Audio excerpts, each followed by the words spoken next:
കോഴിക്കോട് വടകര ദേശീയപാതയിലെ സർവീസ് റോഡിലെ കുഴിയിൽ വീണ ഓട്ടോറിക്ഷ മറിഞ്ഞ് ഡ്രൈവർ മരിച്ചു. ന്യൂമാഹി ചാലക്കര സ്വദേശി ചാലിൽ CKP റഫീഖാണ് മരിച്ചത്. കുഞ്ഞിപ്പള്ളിയിലെ സർവീസ് റോഡിൽ നിന്ന് മെയിൻ റോഡിലേക്ക് കയറുന്നതിനിടെ ഓട്ടോറിക്ഷ കുഴിയിൽ വീഴുകയായിരുന്നു. സമീർ സി മുഹമ്മദുണ്ട് കോഴിക്കോട് നിന്ന് വിശദാംശങ്ങളുമായി. സമീർ, എന്താണ് സംഭവിച്ചത്? എപ്പോഴായിരുന്നു ഈ അപകടം? ദേശീയപാതയിലെ കുഴികളും തകർച്ചയും ഒക്കെ വലിയ ചർച്ചയാവുന്ന സമയത്താണ് ഒരാളുടെ ജീവൻ എടുക്കുന്ന തരത്തിൽ ഒരു അപകടം. തീർച്ചയായും ഗൂഗിളിൽ ശക്തമായ മഴ, അതോടൊപ്പം തന്നെ റോഡുകളിലെ കുഴികളും ഇതുമായി ബന്ധപ്പെട്ട് വലിയ അപകടങ്ങൾ ഉണ്ടാകുന്നു. അതിന്റെ ഒരു ഇര കൂടിയാണ് ഇപ്പോൾ മരിച്ചിരിക്കുന്നത്. ന്യൂമാഹി ചാലക്കര സ്വദേശിയായിട്ടുള്ള ചാലിൽ CKP റഫീഖ് ആണ് മരിച്ചിരിക്കുന്നത്. രാത്രി 9 മണിയോട് കൂടെയായിരുന്നു ഈ സംഭവം.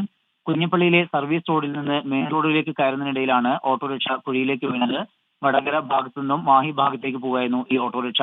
വലിയ രീതിയിലുള്ള ഒരു കുഴിയാണ്. ആ കുഴിയിൽ വീണ് ഉടൻ തന്നെ വലിയ രീതിയിലുള്ള പരിക്കും ഈ യുവാവിന്റെ ദേഹത്ത് ഉണ്ടായിരുന്നു. പിന്നീട് നാട്ടുകാർ ചേർന്നുകൊണ്ടാണ് മാഹി ഗവൺമെന്റ് ആശുപത്രിയിൽ എത്തിച്ചത്. എന്നാൽ വലിയ രീതിയിലുള്ള പരിക്കാണ് എന്നുള്ളത് കൊണ്ട് തന്നെ അവിടെ നിന്ന് വേഗം പിന്നീട് തലശ്ശേരി സഹകരണ ആശുപത്രിയിലേക്ക് മാറ്റി.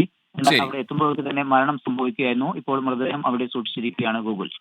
ശരി, കോഴിക്കോട് വടകര ദേശീയപാതയിലെ സർവീസ് റോഡിലെ കുഴിയിൽ വീണാണ് ഓട്ടോറിക്ഷ ഡ്രൈവറായ CKP റഫീഖ് മരിച്ചത്. സമീർ സി മുഹമ്മദാണ് കോഴിക്കോട് നിന്ന് വിശദാംശങ്ങൾ പങ്കുവച്ചത്.